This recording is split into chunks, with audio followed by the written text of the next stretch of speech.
Welcome to the deep dive. Today we're really getting into something that I think almost every English learner wonders about at some point. How do you make that leap, from just speaking English Yeah. to actually sounding natural, like a native speaker? It's a huge goal, isn't it? That desire to sound smooth, fluent, not just correct, but, well, native.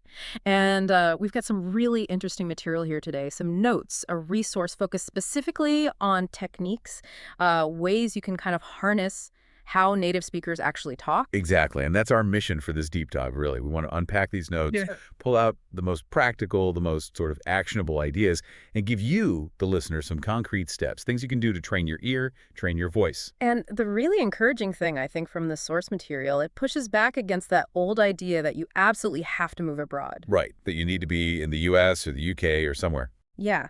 The source makes a strong case that, look, you can make massive improvements in sounding natural right from home. If you use the right techniques, that is. It's about the how, not just the where. Okay, I like that. So we're going to cover quite a bit then, based on these notes. We are. We'll look at shifting how you listen, really tuning in differently. Then there's this active technique, shadowing. We'll get into that. Plus, picking up natural phrases, steering clear some common mistakes. All pitfalls. Always good to know those. Definitely. And even touching on some cultural aspects tied into the sounds of English. So yeah, practical stuff you can use right away.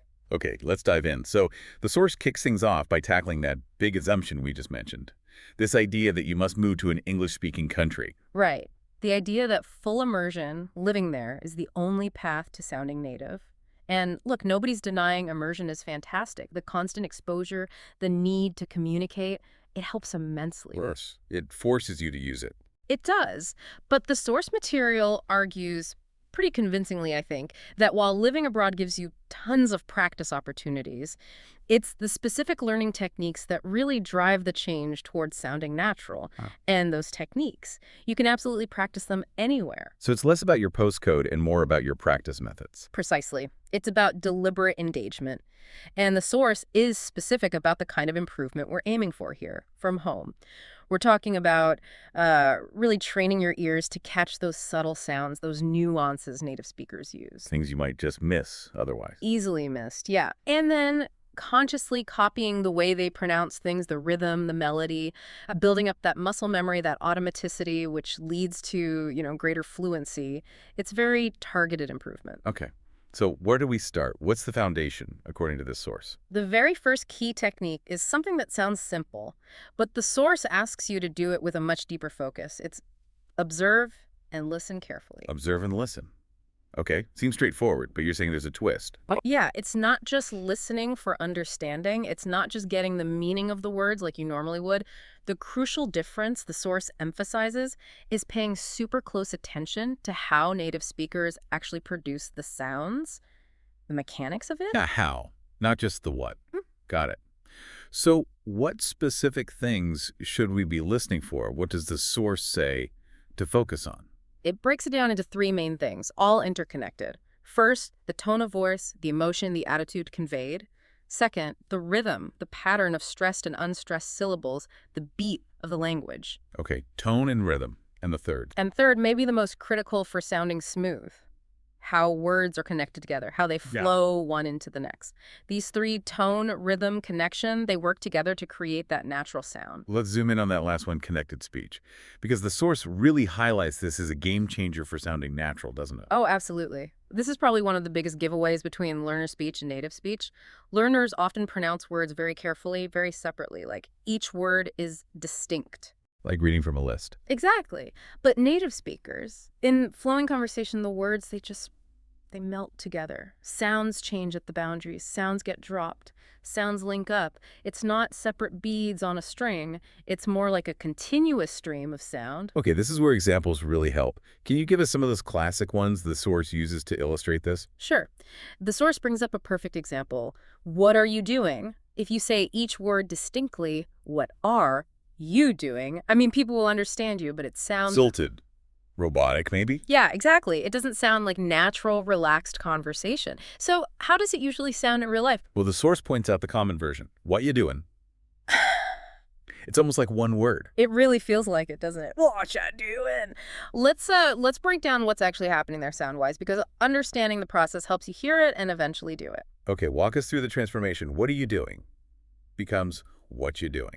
Right, so what ends in a T sound? R usually starts with a vowel sound, often reduced to just r or even air. U starts with a J sound, often reduced to J.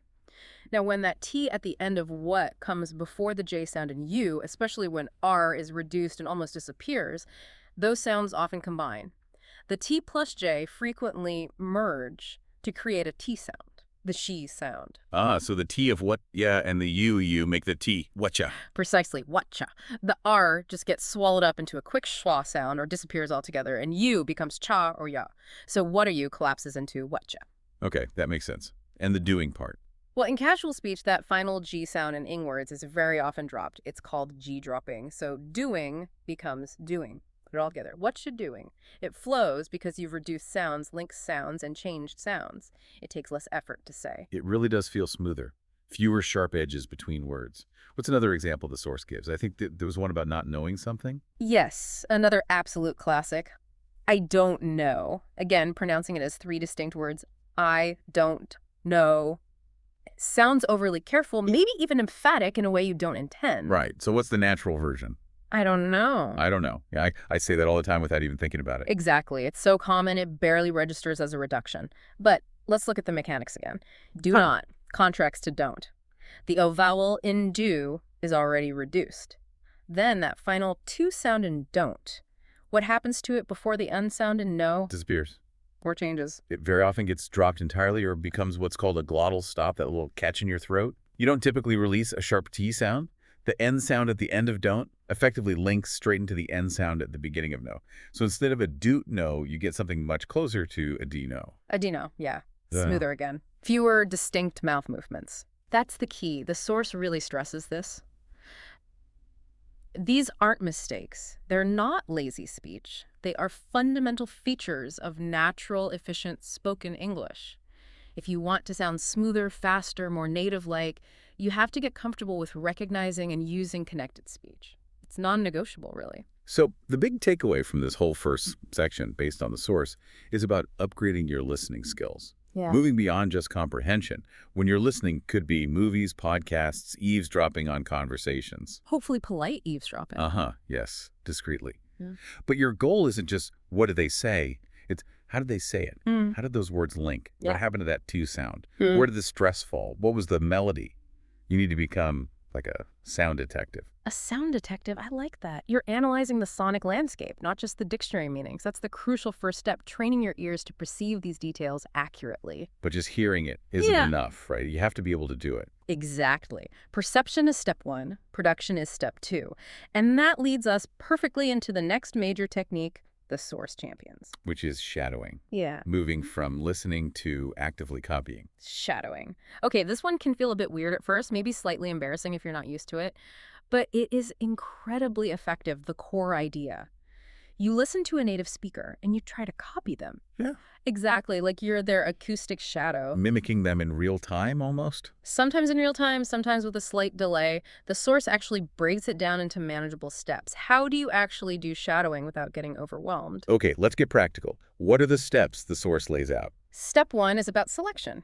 Choose a short piece of audio. The source mentions things like a scene from a TV show you like, a bit from a podcast, maybe a YouTube clip.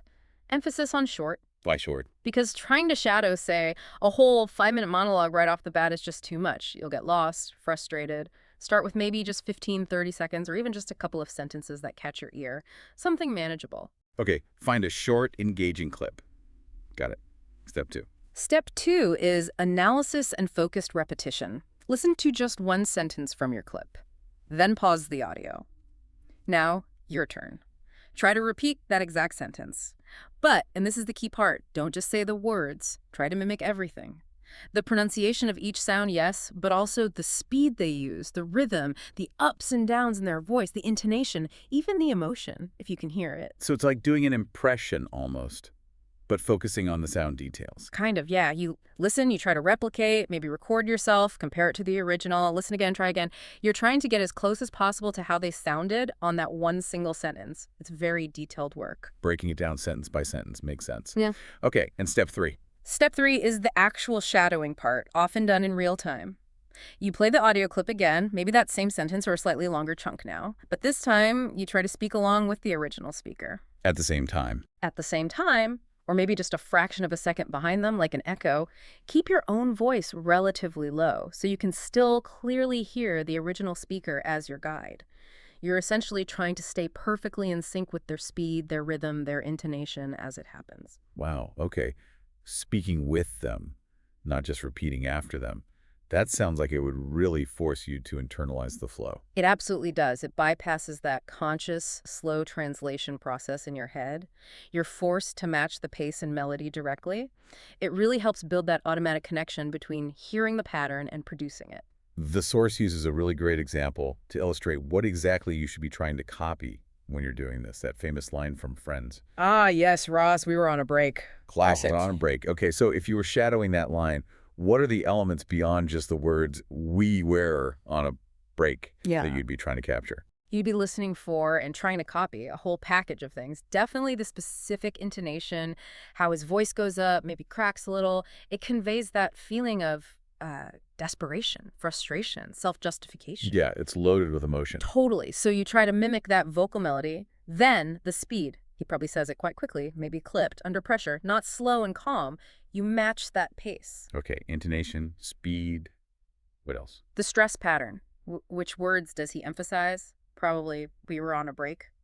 Hitting those words harder gives the sentence its punch. You need to copy that emphasis. And yes, the overall emotion, it sounds a bit like acting, but trying to physically produce the sound with that frustration or whining quality actually helps embed the sound pattern in your memory. You're connecting the sound to the feeling. So it's a full performance package: sound, melody, rhythm, stress, emotion. You're trying to capture the whole essence of how it was delivered. Exactly. By mimicking all those layers, the source argues you're not just learning words, you're internalizing the natural musicality and delivery patterns of spoken English. And the core benefit of doing this, sometimes challenging, mimicry, the source sums it up nicely. It helps train your mouth and ears simultaneously. That's the perfect way to put it. Your ears get sharper. You start noticing more details in native speech, those connected sounds we talked about, the subtle shifts in pitch, the rhythm. You become a better listener. And your mouth. And at the same time, your mouth, your tongue, your vocal cords, they're getting a workout. They're practicing the actual physical movements needed to produce those sounds and patterns accurately and smoothly. You're building the coordination. It really drives home that analogy the source uses. Yeah. Comparing it to physical exercise. Like training in the gym, but for your voice. It's such a good analogy, isn't it? You wouldn't expect to get stronger just by thinking about lifting weights. You have to actually do the reps. You build muscle memory through repetition. Right. Shadowing is the same for speech.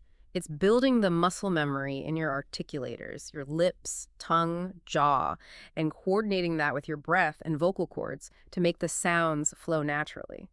It takes practice, consistency, reps. Just like the gym. The more you do it, the more automatic and natural it feels. Okay, so we've got the foundation, analytical listening. We've got the active practice. Yeah. Vocal gymnastics through shadowing. What's next? The source shifts focus again, right? More towards vocabulary. Sort of, yeah. But not just learning new words from a list. It's about enriching your expression by learning and using the kind of real-life phrases and expressions that native speakers use all the time in everyday conversation. Moving beyond the basic textbook phrases. Exactly. Because knowing the standard dictionary translation is one thing, but using those common, natural alternatives is what really makes your English sound more authentic and less robotic, as the source puts it. You start sounding less like you're reciting and more like you're actually conversing. It bridges that gap between technically correct and genuinely natural. Perfectly said. And the source gives some great concrete examples of this, how native speakers often have multiple ways to say simple things, ways that add nuance or flavor. Let's take a really common one. I agree. Nothing wrong with saying I agree, right? Not at all. It's clear, it's correct.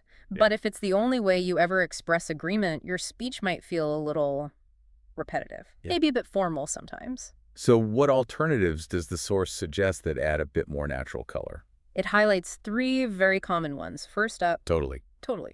Yeah, very common. Sounds quite informal, enthusiastic. Definitely. It's a go-to for strong, often enthusiastic agreement, especially in casual chats with friends or peers. Mm.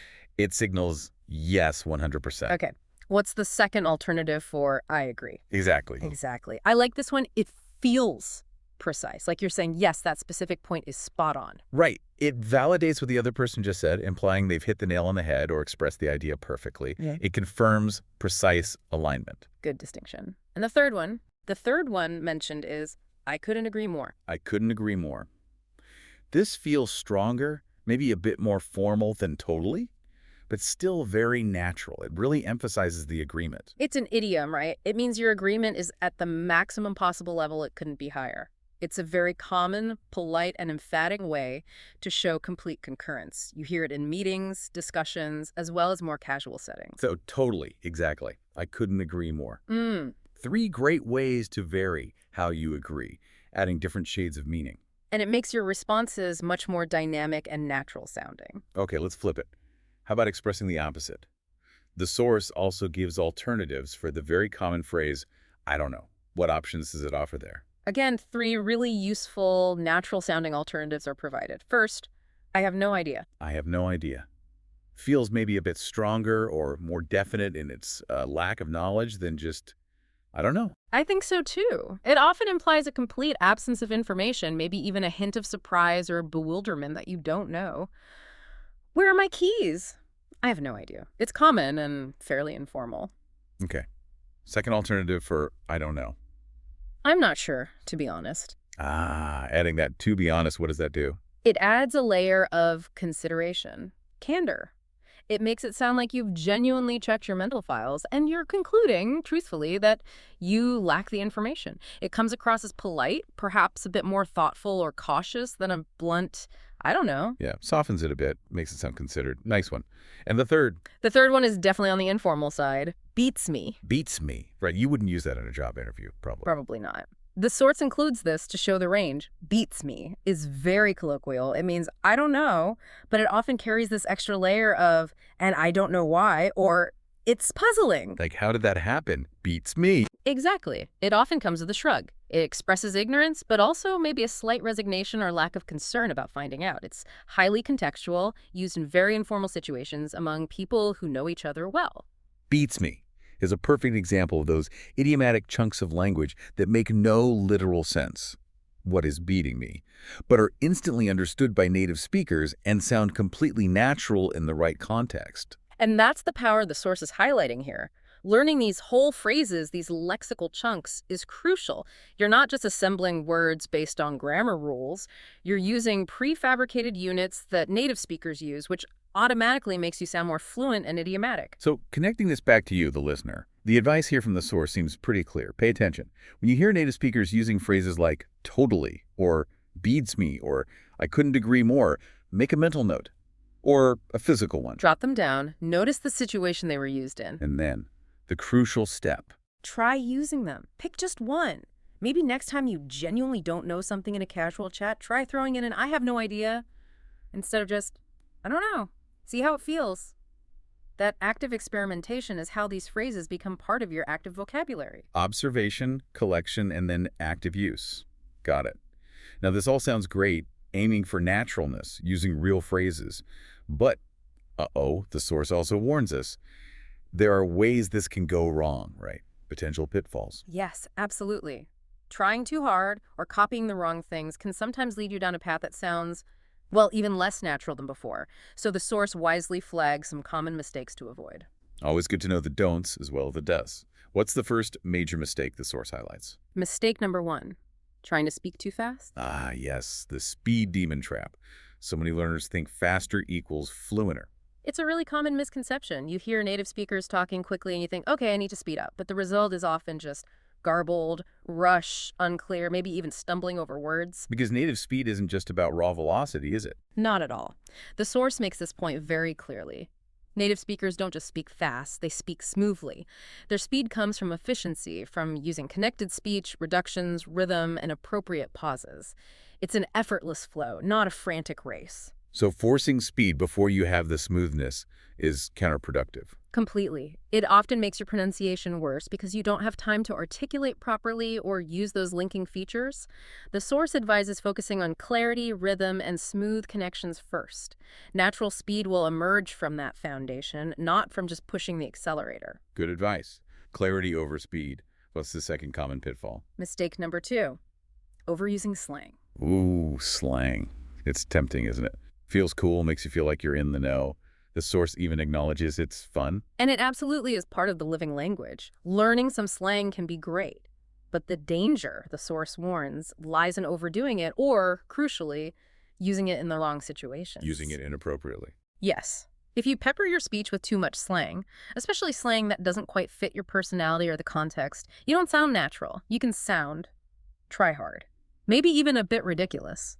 Authenticity comes from appropriate use, not sheer quantity. The source gives a pretty vivid example of what not to do with slang. It does. The example is basically walking around saying, "Yo, bro, that's lit," in every other sentence, regardless of who you're talking to or what the situation is. Yo, bro, that's lit. Yeah, okay. Why does the source pick that kind of phrase to illustrate the point? What makes its overuse sound so unnatural? Because a phrase like, "Yo, bro, that's lit," is extremely specific. It belongs to a particular, very informal register. It's associated with certain age groups, maybe certain subcultures, and used almost exclusively among friends in super casual settings. So if you use it outside of that narrow context? It clashes badly. Imagine saying, "Yo, bro, that's lit," to your boss during a performance review, or to an elderly person you've just met, or even just repeatedly in a neutral conversation. It sounds completely out of place, forced, incongruous. The source uses this extreme example to hammer home the point. Slang is all about context. You need social awareness. Knowing when to use a slang term, with whom, and how often is just as important as knowing the term itself. Overuse or misuse screams, "I learned this from a list, but I don't really get it." Context, context, context. Yeah, Got it. right. A little slang can be good. Too much or misplaced slang is bad. What's the third common mistake the source warns against? This one feels almost too obvious, but the source says it's a major barrier for many learners. Not practicing out loud. Right. It's so easy to fall into passive learning mode, isn't it? Yeah. Listening to podcasts like this, watching videos, reading, doing online exercises, lots of input. Input is essential, of course. You need the raw material.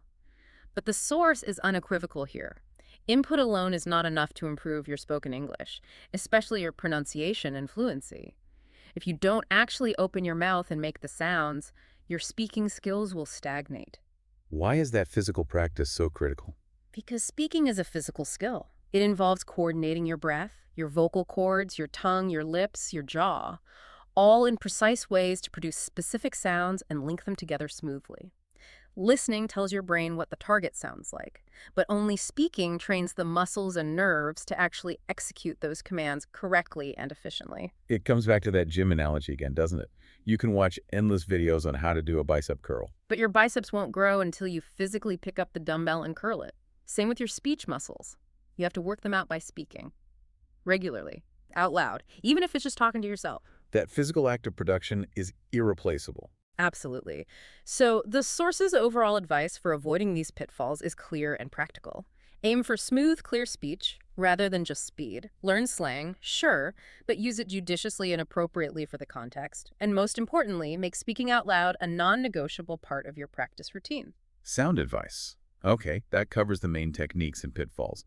But the source material goes a bit further, right? It touches on some broader cultural and auditory nuances. It does. It broadens the lens slightly to consider how spoken English functions within its cultural context.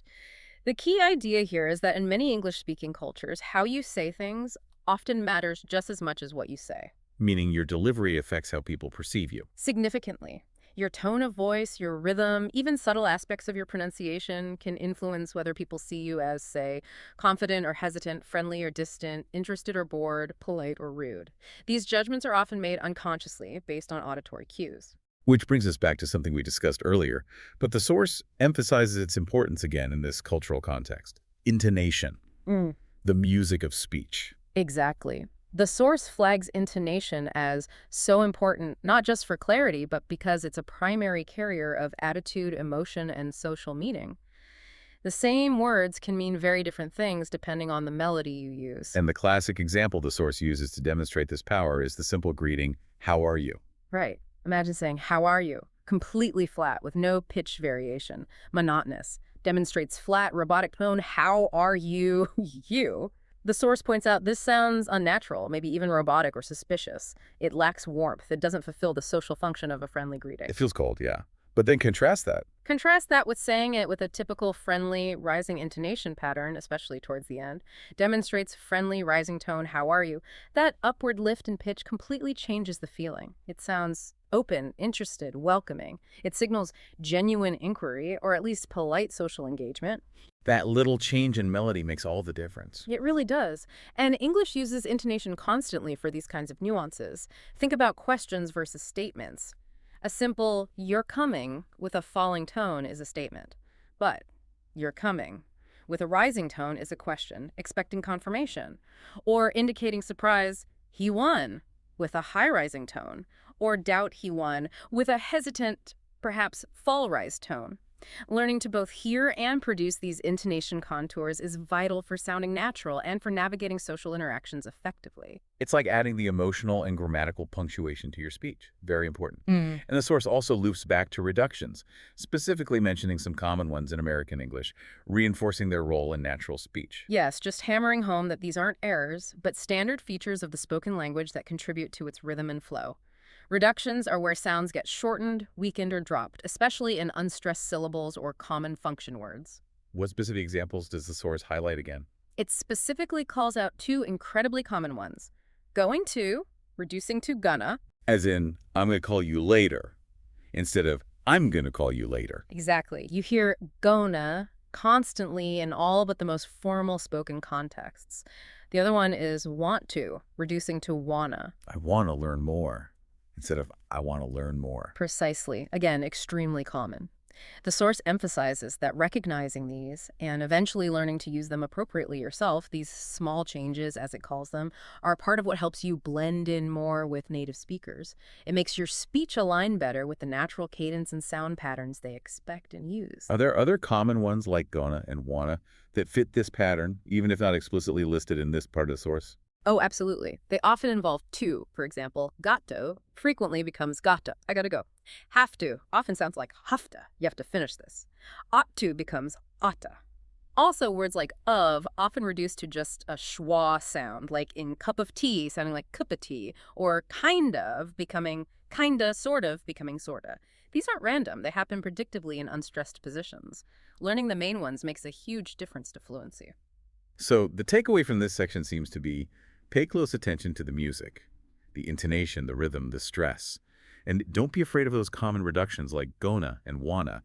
They're not mistakes. They're part of the natural soundscape. Using them correctly really makes you sound more native, more fluent. It's about embracing the reality of spoken English, not just the idealized written form. It's about understanding the patterns of sound and the social meaning woven together. Okay, wow. We have covered a ton of ground here, really digging deep into this source material. We've talked about shifting your listening focus to the how, the active practice of shadowing, enriching your vocabulary with natural expressions, sidestepping those common pitfalls like rushing or misusing slang, and finally, appreciating the crucial role of intonation and reductions. It's a comprehensive approach, really, addressing listening, speaking, vocabulary, and awareness all together. And the source doesn't just leave you with theory. It wraps up with a very concrete challenge task, something for you, the listener, to do today. Yes, let's lay that out clearly. This is your homework, straight from the source. Find a short audio or video clip in English, something you find interesting, maybe with a speaker whose voice you like. Keep it short and sweet. Step 2. Choose just one sentence from that clip. Listen carefully. Pause. And then shadow it. Try your best to repeat that sentence exactly like the original speaker. Match the sound, the rhythm, the melody. Really focus on mimicry. Just one sentence to start. Make it manageable. Step 3.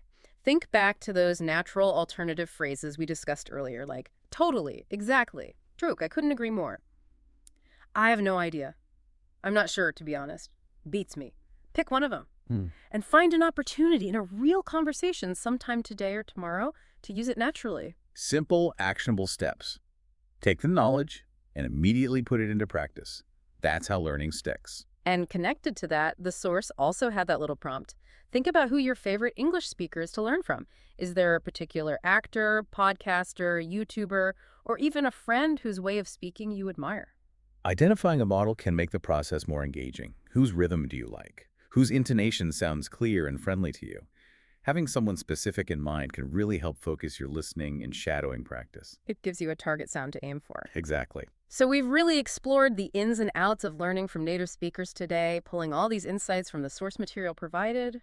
And tomorrow, we're shifting perspective slightly, but staying focused on improving your spoken fluency. That's right. Our next deep dive, based on the resources we have, is all about how to practice speaking English effectively when you're alone. Ooh, interesting. So you don't always need a conversation partner. Apparently not. The source suggests there are some powerful techniques you can use solo to build fluency, confidence, and even pronunciation.